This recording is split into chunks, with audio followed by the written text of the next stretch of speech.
NCERT ने कक्षा 8वीं की सामाजिक विज्ञान की किताब में बड़ा बदलाव किया है और अब इस किताब में दिल्ली सल्तनत और मुगल काल के दौरान धार्मिक असहिष्णुता के उदाहरण जोड़े गए हैं, जिसमें मुगलों को क्रूर और निर्दयी बताया गया है और साथ ही ये भी चेतावनी दी गई है कि इतिहास में जो गलतियां या घटनाएं हुई हैं उसके लिए आज के समय में किसी को दोषी नहीं ठहराया जाना चाहिए। जो नई किताब जारी की गई है उसका नाम है exploring society India and beyond और इसे इस हफ्ते ही स्कूलों में पढ़ाने के लिए जारी कर दिया गया है। एनसीईआरटी ने कहा है कि इन बातों को किताब में note on some darker periods in history के जरिए समझाया गया है। और इससे पहले मुगलों और दिल्ली सल्तनत के बारे में जानकारी 7वीं क्लास में दी जाती थी, लेकिन अब नए सिलेबस में ये सब 8वीं कक्षा में लाया गया है।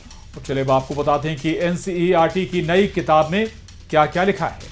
मुगलों और दिल्ली सल्तनत के समय को धार्मिक असहिष्णुता और हिंसा से भरा समय बताया गया है, जिसमें कई बार गांवों और शहरों को लूटा गया, मंदिरों और ज्ञान के केंद्रों को तबाह किया गया। किताब में यह भी कहा गया है कि इस समय इतिहास का काला दौर था और इसके साथ ही एक स्पेशल नोट भी लिखा गया जिसमें कहा गया इतिहास को समझना जरूरी है, लेकिन उसकी वजह से आज के लोगों को दोष नहीं देना चाहिए। चलिए बात इन मुगल शासकों के बारे में भी आपको बताते हैं, जिनको लेकर किताब में क्या तल्ख टिप्पणी की गई है विस्तार से आपको बता रहे हैं। एनसीईआरटी की किताब में मुगल सल्तनत के पहले शासक बाबर को तुर्क मंगोल शासक और सैन्य रणनीतिकार लिखा गया है। वहीं अकबर के शासन को किताब में क्रूरता और सहिष्णुता का मिश्रण बताया गया है। अकबर को जालिम फैसले लेने वाला शासक बताया गया है। उधर औरंगजेब ने मंदिरों और गुरुद्वारों को तोड़वाया था, यानी कि यह भी एक क्रूर शासक था।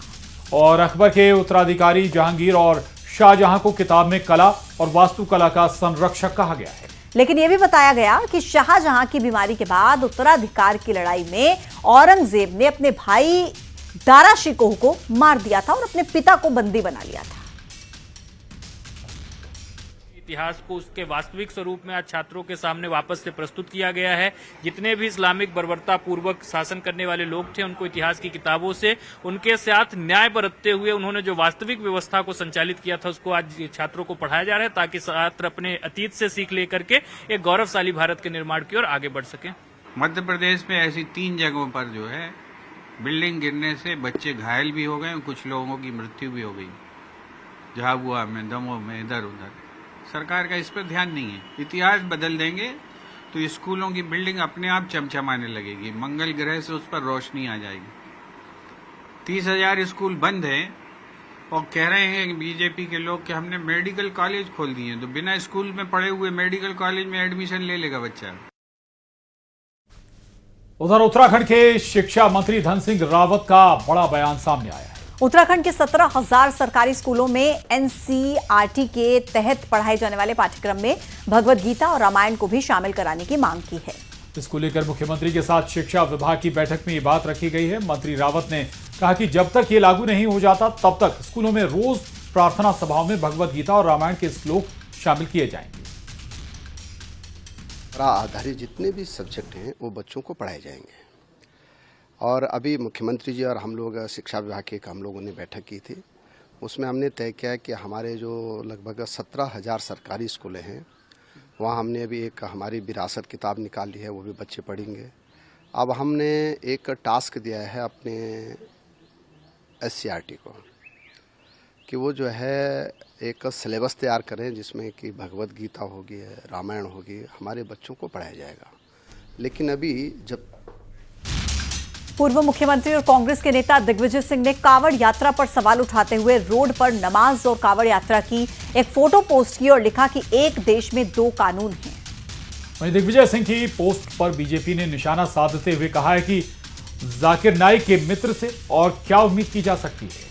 ये सांप्रदायिक माहौल बिगाड़ने की कोशिश है। तो वहीं दिग्विजय सिंह की इस पोस्ट पर सफाई देते हुए पूर्व मंत्री पीसी शर्मा ने कहा कि बाबा साहब का संविधान सब पर लागू होता है और सबके साथ एक जैसा बर्ताव भी होना चाहिए।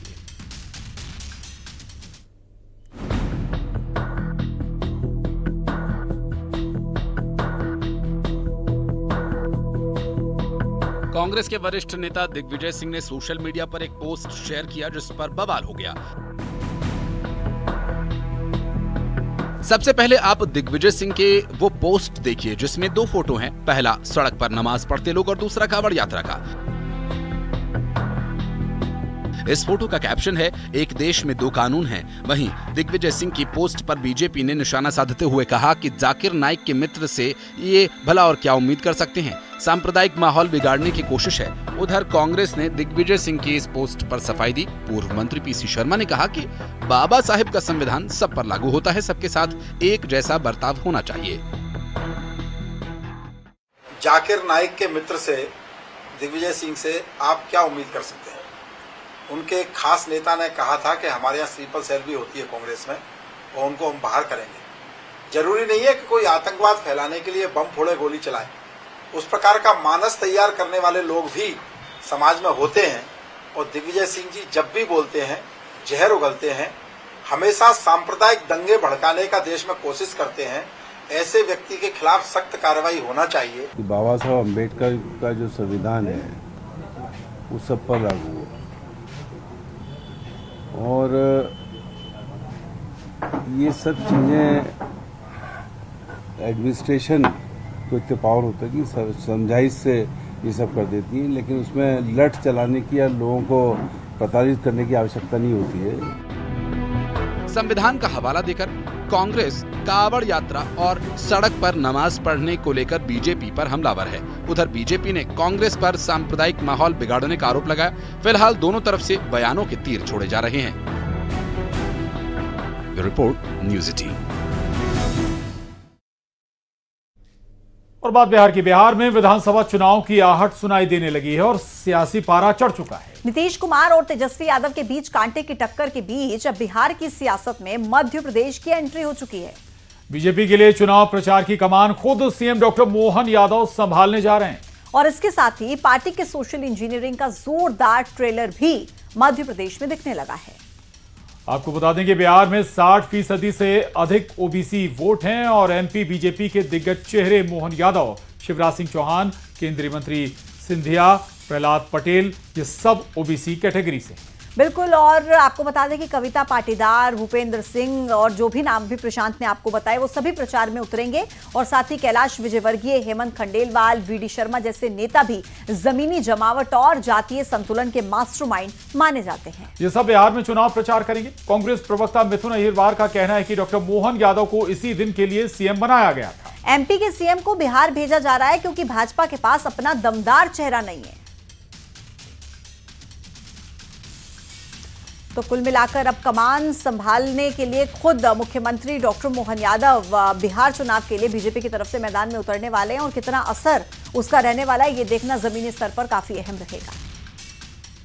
कि चुनाव प्रक्रिया प्रारंभ होने के बाद केंद्रीय नेतृत्व द्वारा जिम्मेदारियां निर्धारित की जाती हैं। पूर्व में भी मुख्यमंत्री जी को तमाम चुनावी राज्यों में भेजा गया है और अब जब बिहार चुनाव होंगे तो निश्चित ही उनका उपयोग पार्टी द्वारा